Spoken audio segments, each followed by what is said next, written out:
कहानी की शुरुआत में हमें एक आइलैंड दिखाया जाता है। यह दुनिया में एक ऐसा आइलैंड था जिसे डिस्कवर ही नहीं किया गया था, यानी उस आइलैंड के बारे में अभी तक कोई भी नहीं जानता था कि आखिर उस जगह पर क्या चीजें पड़ी हुई हैं। लेकिन अब हजारों साल बाद चाइना की ऑयल कंपनी ने इस आइलैंड को डिस्कवर कर लिया था। वो कंपनी अपने हजारों वर्कर्स के साथ इस आइलैंड पर पहुंचती है और जैसे ही वो लोग ऑयल निकालने के लिए वहाँ पर खुदाई करने लग गए तो उन्हें खुदाई के दौरान बहुत ही बड़े बड़े स्केलेटन नजर आ जाते हैं। यह स्केलेटन्स लगभग हजारों साल से ज्यादा पुराने थे और ऐसे जानवरों के थे जो कि अब इस दुनिया से लुप्त हो चुके हैं। यहाँ का मैनेजर इसी बारे में अब अपने बॉस को इन्फॉर्म करता है और हमें पता चलता है कि असल में उस आदमी को हिस्ट्री में बहुत ही इंटरेस्ट था और क्योंकि वो एक बिजनेसमैन था इसीलिए वो सोचने लग गया कि क्यों ना वो इस आइलैंड को एक म्यूजियम पार्क ही बना डालें, जहाँ पर लोग आकर हिस्टोरिकल चीजें देखेंगे, जिसके जरिए वो बहुत सारा पैसा कमा लेगा। वो उसे आइलैंड पर रिसर्च करने के लिए एक आर्कियोलॉजिस्ट को भेजता है, यानी वो आदमी जो कि पुरानी चीजों पर रिसर्च करते हैं। और आर्कियोलॉजिस्ट के अकॉर्डिंग जमीन के नीचे उन्हें किसी बहुत ही बड़ी चीज होने का अंदाजा हो गया था। उन्हें लगा था कि जमीन के नीचे कोई जिंदा चीज है जो कि सांस ले रही है। इसीलिए ये सारे कर्मचारी यह देखने के लिए कि उस जगह के नीचे क्या है, उस जगह को डायनामाइट से उड़ा देते हैं। और इस जमीन के टूटने के बाद उस जगह से एक बहुत बड़ा जायंट स्नेक निकला हुआ था। वो एक फीमेल स्नेक थी जो कि काफी हजारों साल से जमीन के नीचे सो रही थी, लेकिन अब इन लोगों ने उसे डायनामाइट से उड़ाकर जगा दिया था। नींद खराब हो जाने की वजह से अब वो स्नेक अब बहुत ही ज्यादा गुस्से में आ चुकी थी। वो काफी गुस्से में अपने टेल से सभी वर्कर्स को वहाँ से दूर मार मार कर फेंकती है और सभी लोग किसी छोटी डॉल्स की तरह हवा में उड़ते हुए दूर जाकर गिरते हैं। स्नेक वहाँ के हर चीज को काफी बुरी तरह से तबाह करता हुआ जा रहा था, जिससे बहुत सारे वर्कर्स तो पलक झपकते ही मारे जाते हैं। और अब यहाँ बचे हुए वर्कर्स को किसी और जानवर की आवाज आने लग चुकी थी, जिसकी आवाज बहुत ही ज्यादा तेज थी और इससे उन सभी ने अंदाजा लगाया हुआ था कि यह जानवर स्नेक से भी ज्यादा पावरफुल है। कि तभी अचानक यहीं पर उस जानवर का बहुत ही बड़ा सा पैर को दिखाया जाता है, जहाँ वो अपने बड़े बड़े कदमों के साथ उस जगह पर आ रहा था जहाँ स्नेक था और अपने पैरों के नीचे वर्कर्स को इस तरह से कुचल रहा था कि जैसे उसे कुछ पता ही ना हो। यहाँ हम पर रिवील हुआ था कि असल में यह इतना बड़ा डायनासोर इन इंसानों को खाने के लिए तो बिल्कुल भी नहीं आए हुए थे, बल्कि यह विशाल विशाल डायनासोर इस सांप को खाने के लिए आए हुए थे। क्योंकि हजारों साल से डायनासोर और स्नेक के बीच बहुत ही बड़ा जंग चल रहा था, जिसका अंदाजा हमें इस चीज से भी हो गया था को इस पूरे आइलैंड पर जितने भी स्केलेटन्स या तो स्नेक्स के हो सकते थे या फिर डायनासोर के। और हमें यह भी पता चला था कि हजारों साल पहले जो इनके बीच जंग हुआ था उसके बाद से यह स्नेक अपने पूर्वजों में से आखिरी स्नेक बचा हुआ था। वहीं दूसरी तरफ डायनासोर भी 2 ही 3 बचे हुए थे और आखिर में हजारों साल के बाद जागने के बाद यह डायनासोर और यह स्नेक अपने इस जंग को पूरी तरह से खत्म करना चाहते थे। यहीं से इस सीन को काटकर हमें चाइना में उस ऑयल कंपनी के बॉस को दिखाया जाता है, जिसमें वो अपने न्यू आइलैंड के डिस्कवरी के बारे में बता रहे थे। वो सभी को बताने लग गए कि यहाँ से उन्हें कुछ हिस्टोरिकल चीजें बरामद हुई हैं, इसीलिए वो सभी मिलकर उस आइलैंड को अब एक विजिटिंग पार्क बनाने जा रहे हैं। इसके बाद हम इस कहानी में एक बच्चे को देख पाते हैं। इस बच्चे के बारे में पता चला हुआ था कि यह बच्चा अपने लाइफ में होने वाले एक्सीडेंट की वजह से वो आज तक डरता रहा है और उसी एक्सीडेंट की वजह से उसका टांग भी फ्रैक्चर हो चुका है। उस बच्चे की मॉम ने उसे न्यू आइलैंड के 2 विजिटिंग टिकट्स देती है और अब अगले सीन में हम बहुत से विजिटर्स को उस आइलैंड की तरफ जाते हुए देख पाते हैं। उन्हीं विजिटर्स के साथ उसी बस के अंदर उस आइलैंड के मालिक यानी ओनियल कंपनी के बॉस भी था कि तभी रास्ते में ही काई के विंडो से एक कौवा टकरा जाता है, जो कि दिखने में बहुत ही बड़ा था और उसके साथ साथ सभी लोग भी उन क्रॉस को देखकर डर गए थे, जबकि वो पहला वाला क्रो विंडो के टक्कर की वजह से मर चुका था। और काई जब बाहर देखा तो उसे पहाड़ी पर चढ़ते हुए वही बड़ा सा जायंट स्नेक नजर आ जाता है, लेकिन वो इतना ज्यादा बड़ा था कि काई को कुछ समझ में ही नहीं आई हुई थी कि आखिर वो क्या चीज है। और उसी दौरान बस के ड्राइवर को बड़े बड़े 2 पत्थर आसमान से उस बस की तरह उड़कर आते हुए नजर आते हैं, जिससे बचने के लिए ड्राइवर को दूसरी साइड पर बस को टर्न कर लेता है, जिसकी वजह से अब उनकी बस जंगल में चली गई थी और आउट ऑफ कंट्रोल होने की वजह से उसकी बस एक पेड़ से टकराकर रुक गया, जिसके बाद जल्दबाजी में सारे के सारे विजिटर्स अब उस बस से निकलने लग जाते हैं।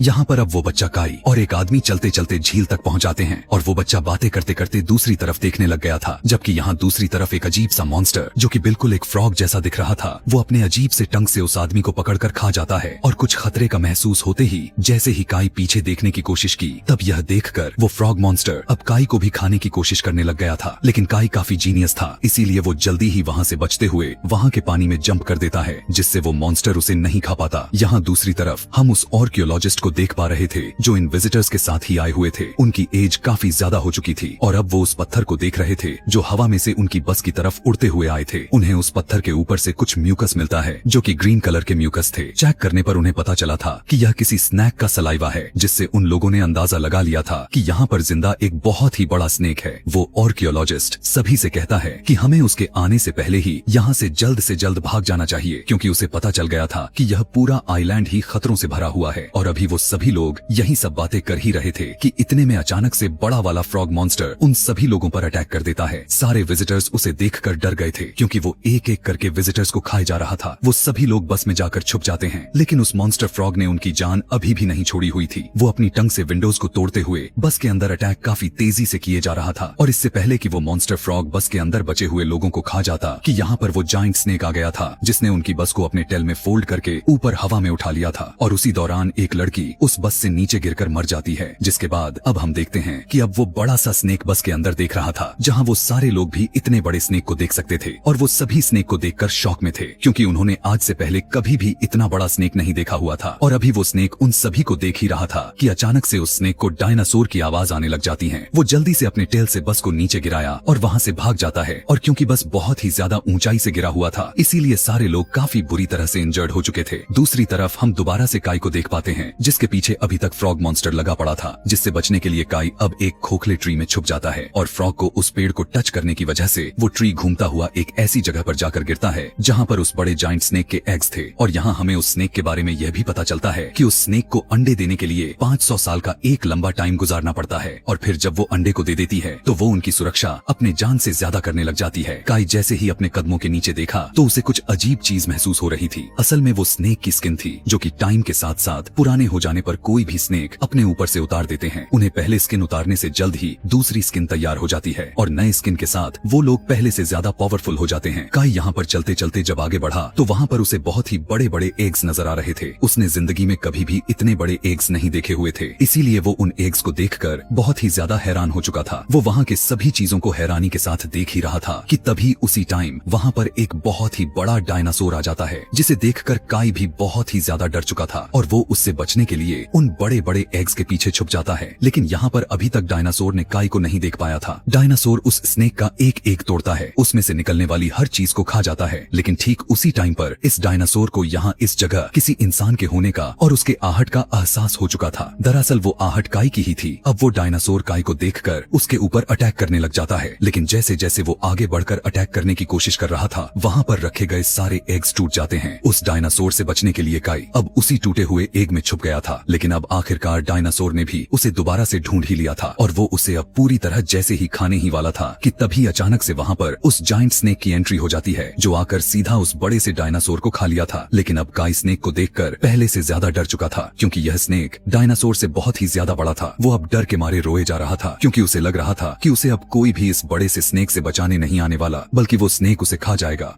देखने को मिला कि यहाँ पर स्नेक तो ऐसा कुछ भी नहीं किया हुआ था, बल्कि वो तो अपने टूटे हुए एग्स को देखे जा रहा था, जिसमें से अब एक बेबी स्नेक निकला हुआ था। लेकिन वो बेबी स्नेक कुछ ही देर तक जिंदा रह पाया था और वो वहीं पर मर गया। यह देखने के बाद तो जायंट स्नेक को बहुत ही ज्यादा दुख हुआ और वो अब काफी जोर जोर से रोने लग गया था। इसी चीज का फायदा उठाते हुए काई वहाँ से भाग जाता है। काई वहाँ से भागकर अब जंगल के बीच आ चुका था, जहाँ पर रास्ते में उसे बहुत से जानवरों के हड्डियां मिले जा रही थी, जिसे देखकर वो काफी ज्यादा डर गया था। आगे आने पर उसका सामना ऐसे बड़े बड़े प्लांट से हुआ जो फूड्स के तौर पर एनिमल्स को खा जाया करते थे। जैसे ही वो प्लांट्स काई को खाने वाले ही थे, लेकिन किसी तरह से काई अपनी जान उनसे छुड़ा लेता है, मगर वो वहाँ से बचकर भाग नहीं पाया था, बल्कि वहीं पर गिर गया था। और अब वो सारे प्लांट्स एक झूठ होकर काई को खाने ही वाले थे कि यहाँ उसे बचाने के लिए जायंट स्नेक आ जाता है। लेकिन बचाते बचाते स्नेक के बॉडी के अंदर उन प्लांट्स का एक पार्ट्स स्टैब हो चुका था, जिसके वजह से उसे बहुत ही पेन हो रहा था। और अब वो काई के सामने आकर उसे निकालने की कोशिश कर रहा था, मगर स्नेक उस पार्ट्स को निकालने में नाकाम हो जा रहा था। यह देखने के बाद काई अब एक प्लांट्स की रोप को लेकर आया, उसी लकड़ी के साथ बांध दिया जो स्नेक के अंदर स्टैब हुआ था। उसके ऐसा करते ही स्नेक अपने बॉडी को दूसरी साइड पर खींचता है, जिससे उसकी बॉडी के अंदर से लकड़ी बाहर निकल जाती है। और यहाँ काई को यह भी पता चल गया था कि यह जायंट स्नेक उसका दुश्मन नहीं है, यानी वो उसे खाना नहीं चाहता। और जाते जाते यह स्नेक एक ट्री को भी हिला गया था, जिसके लगे हुए सेब नीचे गिरे थे, जिसे खाकर काई ने अपना भूख को शांत किया। अब यहाँ दूसरी तरफ हम दोबारा उन विजिटर्स के ग्रुप को देखते हैं, जिसके अंदर काई की मॉम ऑनर्कियोलॉजिस्ट और उसकी ग्रैंड डॉटर के साथ साथ वहाँ पर ड्राइवर भी था। वो लोग छोटा बच्चा यानी काई को ही ढूंढे जा रहे थे। लेकिन यहाँ हमें यह भी पता चला हुआ था कि वो विजिटर्स दो ग्रुप में डिवाइड हो चुके हैं और एक ग्रुप वहाँ से गायब हो चुका है। यहाँ जहाँ से एक ग्रुप काई को ढूंढने के साथ साथ बाहर निकलने का रास्ता ढूंढ रहा है, वहीं दूसरा ग्रुप भी इस आइलैंड से बाहर निकलने का रास्ता ढूंढ रहा था। और इस काम को करते करते अब वो लोग उस जगह तक पहुँच जाते हैं जो जगह हमें मूवी के शुरुआत में ही दिखा दिया गया था। वो लोग किसी भी तरह अब यहाँ से बाहर जाना चाहते थे, क्योंकि उन सभी की हालात बद से बदतर हो चुकी थी। लेकिन यहाँ यहाँ से निकलने का उन्हें कोई रास्ता नजर नहीं आ रहा था और तभी यहाँ से उन्हें अजीबोगरीब तरह की आवाजें सुनाई देने लग गई थीं। उन लोगों को यह तो अंदाजा लग गया था कि वो एक जानवर की ही आवाज है और आवाज के बहुत ही ऊंची होने की वजह से यह भी अंदाजा हो चुका था कि यह जिस भी जानवर की आवाज है वो बहुत ही बड़ा है। और कुछ ही सेकंड में अब वहाँ पर एक बहुत ही बड़ा सा डायनासोर आ जाता है, जिसे देखकर सभी के साथी काफी सदमे में आ चुके थे। वहीं कंपनी का बॉस अपने असिस्टेंट से उस डायनासोर की वीडियो बनाने का कहता है, लेकिन जैसे ही वो अपना वीडियो कैमरा ऊपर की तो डायनासोर उन दोनों को टेल मार देता है, जिससे वो दोनों वहीं गिर जाते हैं। दूसरी तरफ अब उसी जंगल में हम दूसरे ग्रुप को देख रहे थे जो कि काई को ढूंढ रहे थे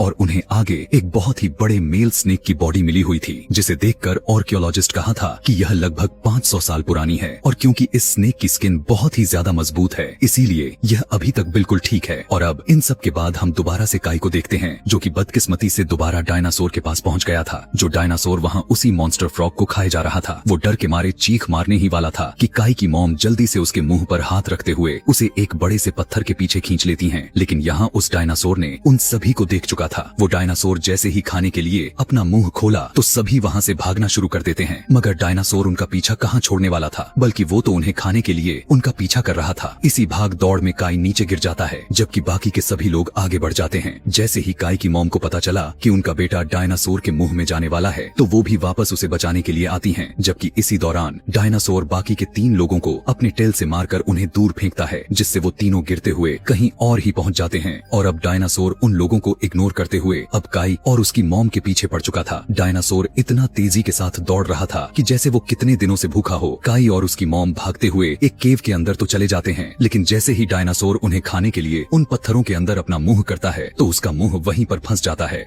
लेकिन यहाँ पर भी अब वो दोनों सेफ नहीं थे, क्योंकि जहाँ उन्होंने एक डायनासोर से अपना पीछा छुड़ाया हुआ था तो वहीं पर एक और डायनासोर उनके सामने आ गया था और अब वो दोनों डायनासोर्स अपने शिकार यानी काई और उसकी मॉम को देखकर उन्हें घेर लिए थे। यहाँ पर उन दोनों को लग रहा था कि अब उनकी जान नहीं बचने वाली, लेकिन इससे पहले कि वो डायनासोर्स उन्हें खा जाते यहाँ पर जायंट स्नेक की एंट्री हो जाती है, जो कि अपने जबड़े से वो उन दोनों को एक ही टाइम में वहाँ से उन्हें दूर फेंकता है। जिसके बाद अब यहाँ पर हमें डायनासोर्स और जायंट स्नेक के बीच काफी बुरी तरह के फाइट्स दिखाए गए। दोनों डायनासोर्स जोर जोर से आवाजें निकालते हैं, जिससे बाकी के डायनासोर्स भी यहाँ पर आ चुके थे। यहाँ स्नेक बिल्कुल अकेला हो चुका था, लेकिन उससे लड़ने के लिए यहाँ पर बहुत से डायनासोर्स भरे पड़े थे, जिन्हें आते ही अपने मुंह से स्नेक को काटने लग गए थे। लेकिन जायंट स्नेक भी कुछ कम नहीं था। वहीं दूसरी तरफ हम देखते हैं कि बस का ड्राइवर आकर काई और उसकी मॉम को बचाकर वहाँ से ले जाता है। इधर डायनासोर्स और जायंट स्नेक के बीच एक घमासान लड़ाई छिड़ चुकी थी। यहाँ स्नेक बहुत सारे डायनासोर्स से अकेला ही लड़ रहा था। अब काफी सारे डायनासोर्स ने मिलकर उस पर अटैक किया हुआ था, जिससे स्नेक की बॉडी भी अब बहुत ही ज्यादा इंजर्ड हो चुकी थी, मगर उसने अपनी हार नहीं मानी थी। वो किसी तरह करके सारे के सारे डायनासोर्स को उसने मार गिराया हुआ था। फाइट के एंड पर हमने देखा कि सारे डायनासोर्स को स्नेक ने मार गिराया था, जबकि स्नेक वहाँ पर बहुत ही ज्यादा मात्रा में इंजर्ड हो चुका था। लेकिन इसके बावजूद भी वो अभी जिंदा था। जैसे तैसे करके वो अपनी सारी पावर को एकत्रित करके रेंगते हुए अपने केव में चला जाता है। यह वही केव था जिसमें स्नेक ने अपने एग्स को दिए हुए थे, जिसमें काई भी पहले आ चुका था। यहाँ आते ही स्नेक अपने स्किन को उतार देता है और अपने इंजर्ड हुए जगहों को रिहील करने लग जाता है। तो न्यू स्किन के साथ साथ उसे न्यू पावर भी डेवलप होता है, जिस दौरान वो बहुत ही पावरफुल हो जाती है। जबकि दूसरी तरफ हम काई के ग्रुप को देख पा रहे थे, जिसमें आर्कियोलॉजिस्ट वो लोग बहुत ही मुश्किल से जंगल से निकलकर वहाँ के बहुत ही बड़े बड़े स्केलेटन्स को देखकर एक्साइटेड हो चुका था। उसके अकॉर्डिंग उसने अपनी पूरी जिंदगी इन्हीं जैसी चीजों पर रिसर्च करने में लगा दी थी, मगर उसे आज तक ऐसा कुछ भी नहीं मिला हुआ था। और अब यहाँ पर आर्कियोलॉजिस्ट इन सभी को बताने लग गया कि यहाँ 2 अलग अलग स्पीशीज के ढांचे हैं, जिसका मतलब था कि इन 2 स्पीशीज के बीच यानी इन्हीं 2 तरह से जानवरों के बीच लड़ाई हुई थी और उसी जंग में मरने वाले जायंट जानवरों के मरे स्केलेटन्स यहाँ हमें देखने को मिल रहे थे। इसी बीच काई जो इधर उधर फिर रहा था, उसे जमीन पर एक कैमरा मिलता है, जिसकी वीडियो देखकर वो काफी ज्यादा ही डर गया था। असल में यह कैमरा उसी विजिटर का था जिसको यहाँ के ओनर ने उसे वीडियो बनाने को कहा हुआ था। अब जैसे ही काई ने अपने आंखों के सामने उस कैमरे को नीचे किया तो वही ओनर उसको बहुत ही अजीब नजरों से उसे देख रहा था, जो डर कर काई चीख मारी। लेकिन यहाँ पर यह आदमी काई को किसी चीज पर के नोक प्रिजनर बना लेता है। इवन उसके गर्दन पर एक नाइफ रखते हुए उन सभी से कहने लग गया कि तुम सभी लोगों में से कोई भी इस आइलैंड से बाहर नहीं जा सकता। तुम लोगों को यहीं पर मरना होगा, क्योंकि अगर यहाँ से कोई बाहर चला गया तो इस आइलैंड की सच्चाई सभी को पता चल जाएगी और इस आइलैंड को बंद कर दिया जाएगा। जबकि मैं इस आइलैंड पर $billion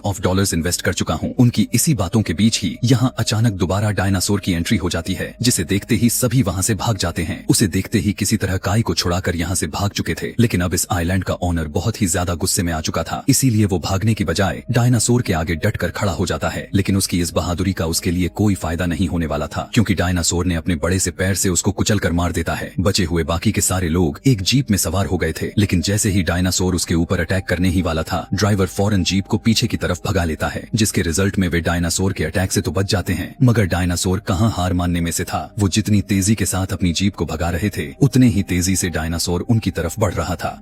ड्राइवर गाड़ी को डायनासोर के आसपास इधर उधर घुमाए जा रहा था ताकि डायनासोर उन्हें खा ना पाए, जबकि वे सभी उससे बच भी रहे थे। लेकिन अब डायनासोर को बहुत ही ज्यादा गुस्सा आ जाता है और वो अपने टेल को काफी जोर से घुमाता है और वहाँ पड़ी हुई काफी सारे बड़े बड़े पत्थर आसमान में उड़ते हुए उनकी जीप तक आने लग जाती है, जिससे बचने के लिए ड्राइवर गाड़ी को दूसरी तरफ मोड़ लेता है। लेकिन इसी बचाव में वो यह नहीं देख पाया था कि जहाँ उसने गाड़ी को टर्न लिया है, वहाँ उसके सामने के बहुत ही बड़ा पत्थर है जो सीधा जाकर उनकी जीप टक्कर खा जाती है, जो अब वो सभी अब बिल्कुल डायनासोर के सामने आ जाते हैं। लेकिन उन सभी की किस्मत काफी अच्छी नजर आती हुई दिखाई देने लग चुकी थी, क्योंकि यहाँ पर जायंट स्नेक ने एंट्री ले ली थी और स्नेक की टेल के एक छोटे से अटैक से ही वो डायनासोर उन लोगों से दूर जाकर गिर जाता है। और जैसे मैंने आपको पहले भी बताया हुआ था कि स्नेक रिहिल करने के बाद बहुत ही पावरफुल हो गया था और अब वो काफी गुस्से में भी नजर आ रहा था। यहाँ पर अब हमें पता चल रहा था कि यह स्नेक और यह डायनासोर अपनी अपनी ब्लड लाइन एज के आखिरी जानवर थे और वो अपने विरोधी नस्ल को पूरी तरह से खत्म करने के लिए ही आमने सामने थे। यहाँ पर दोनों काफी बुरी तरह से फाइट कर रहे थे, जो मुकाबले में दोनों बराबर दिख रहे थे, लेकिन हार मानने को कोई भी तैयार नहीं था। यहाँ डायनासोर ने स्नेक की टेल को अपने मुंह में लेते हुए उसे हवा में उठाते हुए एक पत्थर पर गिराया था। यहाँ स्नेक अब दोबारा से कोशिश तो कर रहा था, लेकिन वो ऐसा नहीं कर पा रहा था। उसी दौरान अब हम काई के मॉम को देखते हैं, जो कि जीप के अंदर बहुत सारे डायनामाइट बॉम्ब्स को फीड कर रही थी, क्योंकि वो लोग जानते थे कि डायनासोर उन्हें यानी इंसानों को खा रहे हैं, जबकि स्नेक उन्हें बचा रहा है। इसीलिए वो आर्कियोलॉजिस्ट से कहती है कि मैं इस जीप को डायनासोर तक लेकर जाती हूँ और जैसे ही मैं कार से जंप करूंगी तो आप इस कार में रखे हुए बॉम्ब्स को एक्सप्लोड कर देना। जिसके बाद हम देख रहे थे कि काई की मॉम ने ऐसा ही किया हुआ था, लेकिन यहाँ आर्कियोलॉजिस्ट जिसके हाथ में बॉम्ब का रिमोट था वो काम ही नहीं कर रहा था। लेकिन तभी वो ड्राइवर एक स्टिक पर कपड़ा बांधकर उसमें ओनेल लगाया और उसे जलाते हुए वहाँ से भागता है ताकि उस जलती हुई आग उसके जीप में फेंक सकें। लेकिन अब वो भी काफी ज्यादा ही इंजर्ड हो चुका था, जिससे वो ज्यादा दूर तक नहीं जा पाता। लेकिन अब उस आर्कियोलॉजिस्ट की ग्रैंड डॉटर उस मशाल को लिए उस जीप की तरफ दौड़ चलती है, लेकिन यहाँ पर वो हवा में उड़ने वाली एक पत्थर से टकरा कर गिर गई और अब इस काम को करने के लिए यहाँ सिर्फ काई ही था जो बच गया था। इसीलिए वो काफी तेजी के साथ उसी तरफ भागने लग गया और बहुत ही तेजी से भागने की वजह से उसकी टांग पर लगी हुई मेटल बैंडेज टूट चुकी थी, जिसकी वजह से वो गिर गया था। लेकिन वो हार नहीं मानता, क्योंकि उसे यह काम जल्द से जल्द करना ही था, वरना डायनासोर स्नेक की जाने ले लेगा। काई यहाँ पर अपनी सारी हिम्मत को जमा कर लेता है और अपनी टूटी हुई टांग पर ही खड़ा हो जाता है, जिसके पैर पर बैंडेज लगी हुई थी। लेकिन अब वो बगैर किसी सहारे के भागते हुए उस जलती हुई मशाल को उठाता है। बिना किसी सहारे के अपने बेटे को दौड़ते हुए देखकर उसकी मॉम काफी ज्यादा ही खुश हो गई थी। काई के आग के मसाले फेंकने की वजह से जीप ब्लास्ट हो चुका था, जिससे डायनासोर का ध्यान जैसे ही डिस्ट्रैक्ट हुआ तो इस चीज का फायदा स्नेक ने उठा लिया। बिना देर किए स्नेक जल्दी से डायनासोर के गर्दन पर ही अटैक कर देता है और अपने मुंह में उसके गर्दन को लेते हुए उसके गर्दन को तोड़कर उसे जान से मार देता है। और अब यह जंग जो हजारों साल से चलती आ रही थी, जिसमें अब स्नेक जीत चुका था और यहाँ काई के ठीक हो जाने की वजह से काई की मॉम भी काफी ज्यादा खुश हो रही थी, जबकि स्नेक भी काई की तरफ देखकर काफी खुश नजर आ रहा था। जिसके बाद यहीं से सीन कट होकर हम काई को उसके अपने घर पर देख पा रहे थे, जहां वो टीवी पर उस आर्कियोलॉजिस्ट और उसके ग्रैंड डॉटर की इंटरव्यू को देख रहा था। वो लोग न्यूज में उस आइलैंड और अपने साथ हुए एडवेंचर के बारे में सभी को बता रहे थे। इसी के साथ हम यह भी देख पा रहे थे कि काई ने अपने घर में स्नेक और डायनासोर की डमी अपने रूम में भी रखा हुआ था, जिसे दिखाते हुए यह कहानी यहाँ पर खत्म हो जाती है। दोस्तों, इस मूवी की आगे की और भी कहानी बची हुई है, यानी इसका चौथा पार्ट। तो अगर इसमें आपको मजा आया हो तो मैं चाहूंगा कि इसके अगले पार्ट को आने तक इंतजार करें, और अगर इंतजार आपके सब्र से बाहर जा रहा है तो नीचे कमेंट में नेक्स्ट पार्ट लिखना ना भूलें, जिससे हमारी टीम आपके दिए गए कमेंट पर ज्यादा तेजी से काम करेगी। थैंक्स।